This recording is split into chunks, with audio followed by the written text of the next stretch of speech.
You know LinkedIn is a great opportunity, but you don't know exactly what strategy to use. In this video, I will share how I built an audience of over 150,000 followers, generated over 50 million impressions, and also built 3 businesses thanks to this platform. And to be honest, I didn't follow the rules that everyone is sharing. Create broad, engaging content and then refine your audience. Also, I didn't spend my entire days commenting on others' posts. I know you don't want to do this because you don't have time, and I didn't send endless connection requests to strangers. Instead, I focused on sharing my expertise at scale. I then helped over 500 people apply the same strategy, and now there is a good news for you. I've analyzed the common points of the best LinkedIn strategies, and I've created this LinkedIn playbook for 2025. In this video, which is a complete masterclass, I'm going to present this entire playbook in detail. And if you want to see how you can apply this LinkedIn playbook for your business,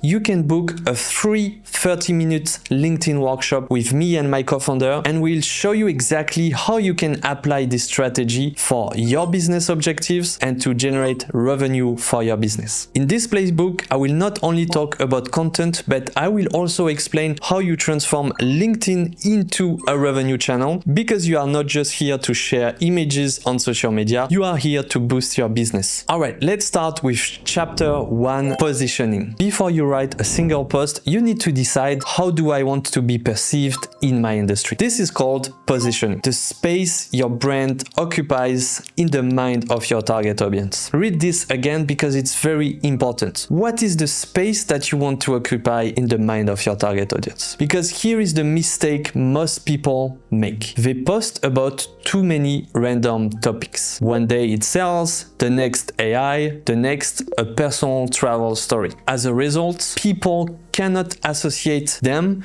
with a core expertise. So their positioning is diluted. And that is exactly why you need to answer this question. How do you want to be perceived by your target audience and in your industry? It might sound that it's very simple, but this simple answer will define your entire content strategy. So take a break and answer this question. When you have the answer to this question, you need to create what we call content pillars. There will be the link between your desired positioning and the content that you publish. You can think as the content pillars as the foundations of your personal brand or your brand. Because of course, everything that I'm sharing can work for both personal brands or brands. So now chapter 2, the content pillars. How do you structure your content strategy? Well, it's very simple. I'm going to give you a simple tips. You should choose 3 core topics and stick to them. Now, what I also advise is to add a 4th topic, which is about you as an entrepreneur or as a marketer or as someone that is building a career. Let's talk about the content pillars in details. The first content pillar should be at a macro level, so you will be able to talk about the contexts, so your industry, the trends, the evolution and everything. So the topic is slightly broader, but it doesn't mean you will talk about random stories here. You need to have a broad topic that positions you in your industry as an authority. Then you need to have a second content pillar that showcases your expertise, and the last one should be more about what you are doing exactly. With this, you will have the right mix in your content strategy, but be careful, don't use the first content pillars to share random stories or platitudes, because it doesn't work anymore, especially in B2B. The content pillars will create your zone of messaging. So you can see here, this is your zone of messaging with the 3 pillars that create a triangle. And every time you step out of this zone of messaging, you should ask yourself, am I out of my zone of messaging right now? If it's yes, you should try to rewrite the post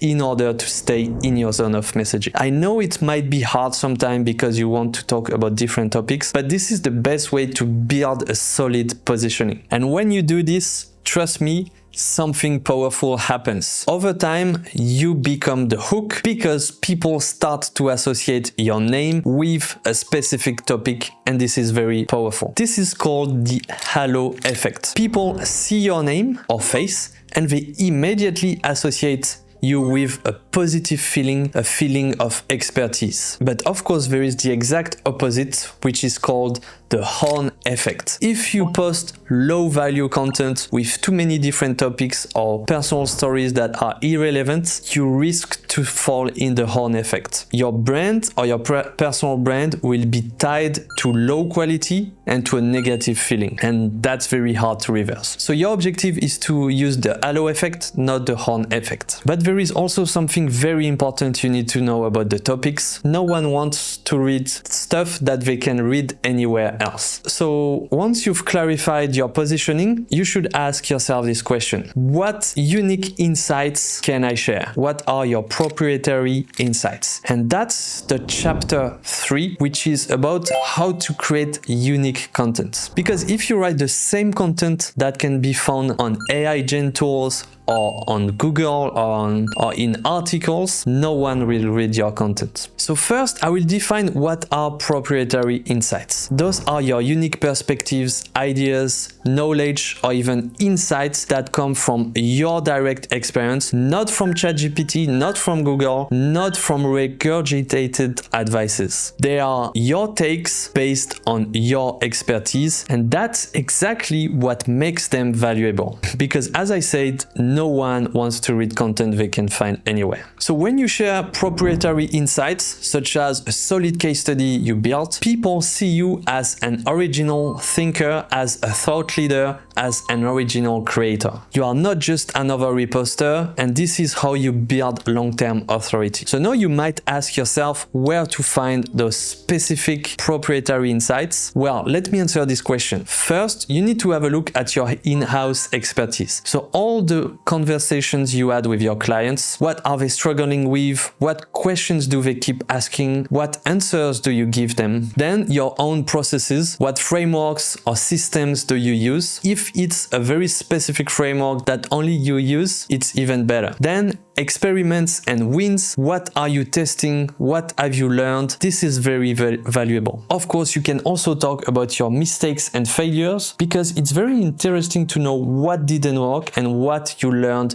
with those challenges. These posts often perform great because they are authentic and because they share learnings from a real life situation. You can then have a look at outside expertise. Industry events and conferences. What trends are emerging that others haven't caught yet? Write about this. Also, communities and forums. Analyze them and talk about what other people are talking about in the behind the scenes. You also have the competitor gaps. So what your competitors are not seeing that you can talk about. And of course, last but not least, customer research. Interview your audience or conduct desk research and understand what are their needs, their opinions, their objectives, and their pain to talk about this. Thanks to all those insights, you will be able to create your point of view. And the point of view is the chapter number 4. There is something that a lot of people are missing. It's that collecting insights is not enough. Let me explain. You also need to add your point of view. If you just state facts, you are an information source. But if you add your own perspective, thanks to your experience, you become a thought leader. And this is exactly what we are looking for our clients when they come to us. We are looking for their unique point of view based on their experience, so we know we will have unique content to create. So thought leaders tell people what they think about what's happening. They are not just sharing what is happening. I think you understand the difference. So for every piece of content you ideate, you need to ask yourself first, what's your take on this? Second, you need to ask yourself, what do I believe others are getting wrong or right? And last one, what do I want to add to the conversation? Only with this, you will be able to build your unique point of view and create unique content to become a thought leader. Chapter number 5, from ideation to creation. If you have a lot of insights, a point of view, but you don't have any content ideas, of course, you will not be able to create content. So once you've gathered all those insights and clarified your point of view, ideation becomes simple when you follow this process. So every time you want to create a post, follow this process. First, ask yourself, what do I know or see that others don't? This is your insight. Second,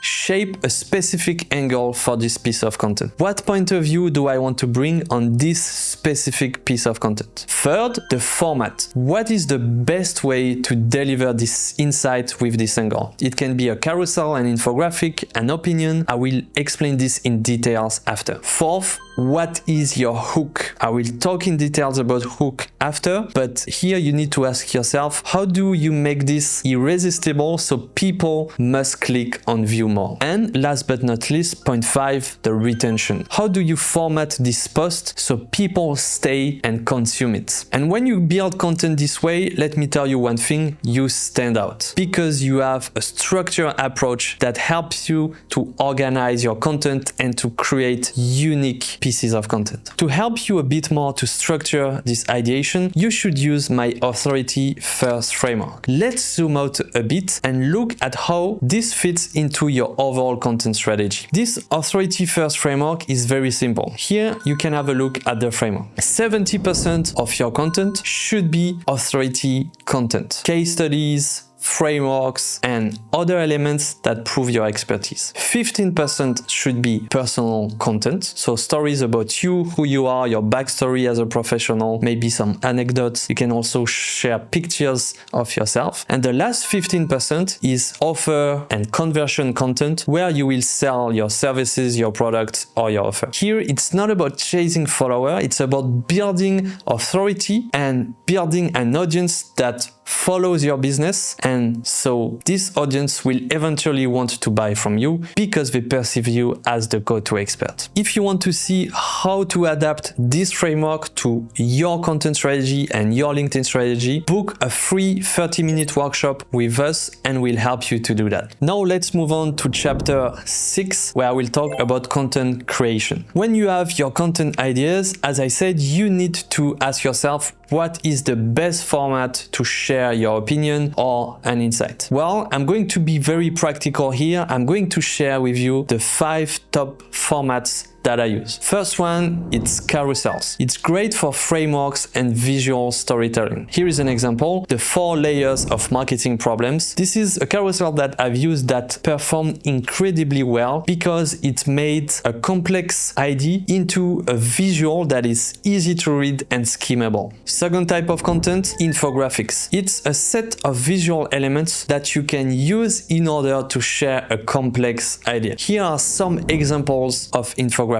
Comparative tables, quadrant graphs, workflows, and other examples here. The good thing with infographics is that people love them. They comment, they like, they engage, they even save and send to their network. So I really recommend this format, and in my agency, this is our specialty. Then number 3, it's the how-tos. It's actionables and it's easy to reuse for your audience. People love practical advice. So if they can apply what you share just after reading your post, they will engage. So how-to is a step-by-step that explains exactly how you fixed a problem or how you got an outcome. Format number 4, opinions. You need to establish your voice in your industry thanks your opinion. It can be negative, neutral, or positive opinions, and people really love to read them, especially if they know that they can trust you. So with those opinions, you will be able to create a connection with your audience and show that you know what you're talking about. Format number 5, frameworks and case studies. You need to show what you do, how you do it, and the best way to do this is to have a theory that you turn into a framework, a bit like I explained with the authority first framework. And the second one is to create case study based on what you've done with clients. So basically show what you do and how you do it. Now, as promised, let's move on to the next chapter, number 7, which is about copywriting and hooks. First, what is the role of hook? Well, you need to understand that everything that I've shared so far is completely useless, and none of this matters if no one clicks on the simple button, click view more. That's why your hook is critical. And remember, people have limited attention credits. When they go on LinkedIn, they are here to spend, let's say, 10 attention credits, so they will read 10 posts. So you need to make sure that your hook triggers curiosity, states what you're going to talk about, and makes the reader feel that this piece of content is for them. If you do that, they will click on view more. So here are some examples of hooks that I've used in the past that are very powerful. You can use negative hooks as this one. You can use problem agitate solution hook as this one, or lists like this, or you can use a short conversation like this one. If you want to have a longer list of hooks and post formats, check in the description. You can download a free resource with those insights. But when it comes to copywriting, retention is also important, because if you hook them, they click on view more, but then they leave because your post seems too messy or too complex, you lose as well. So your job is to keep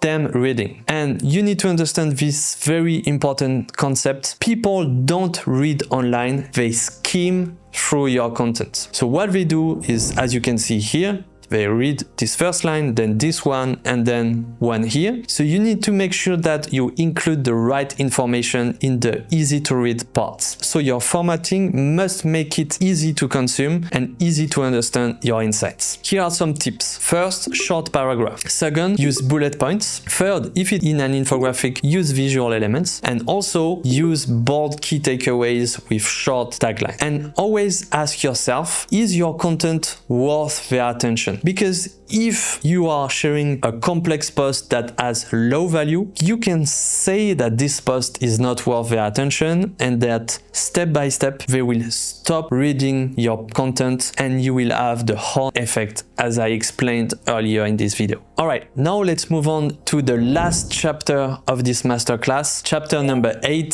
social selling. Now, once you've built the attention and trust with content, how do you turn that into business? That's where social selling comes in. Think of LinkedIn as a giant B2B conference. You can give a great talk, so you go on stage and you share a talk. This is your content. So after that, people will come to you to connect with you. It's the same thing on LinkedIn. And that's why you need to treat LinkedIn as a conference. So when someone comes to talk to you, you will not try to sell directly, of course. First, you will establish a connection based on topics that you have in common with this person. And it's the same if you go to talk to someone that is in the conference. You're going to first talk with them about a specific topic, maybe ask a question or share your view or your opinion on a news. And then you're going to maybe sell something, but first you will have to ask your permission. For example, never send a case study without asking the permission first. Imagine if you were in a conference, you have a case study in your hands and you are just simply talking with someone, and then out of the blue you say, here is a case study. No, you should say, I've done this with another company, do you want to see the case study? This is the best way. You ask for permission and then you share the case study. So let me share the winning formula of social selling. First, you make intelligent noise. You create content that attracts your ideal audience. Second, you check who is interested with profile views and engagements. Third, very easy, you contact them. You start a real conversation as I've just explained. So this step number 2 is very easy when there are just 100 people in a room for a conference. But when it's a giant network like LinkedIn, you need to have key insights to understand the intent and understand who is interested. So as I said, you have the profile viewers, the engagement, and also the feedback loop. So basically what people are saying about your content. You also need, of course, to optimize your profile. I'm doing a full video on this one, so make sure to subscribe to this channel so you will get my 7-step optimization checklist for LinkedIn. The video will be released very soon. Alright, so that's the masterclass for the LinkedIn strategy in 2025. That's the full process. If you do this, you will be able to turn your LinkedIn into a revenue channel. So to recap, the first thing you need to do is decide on your positioning. How do you want to be perceived? The second thing is to list your 3 core content pillars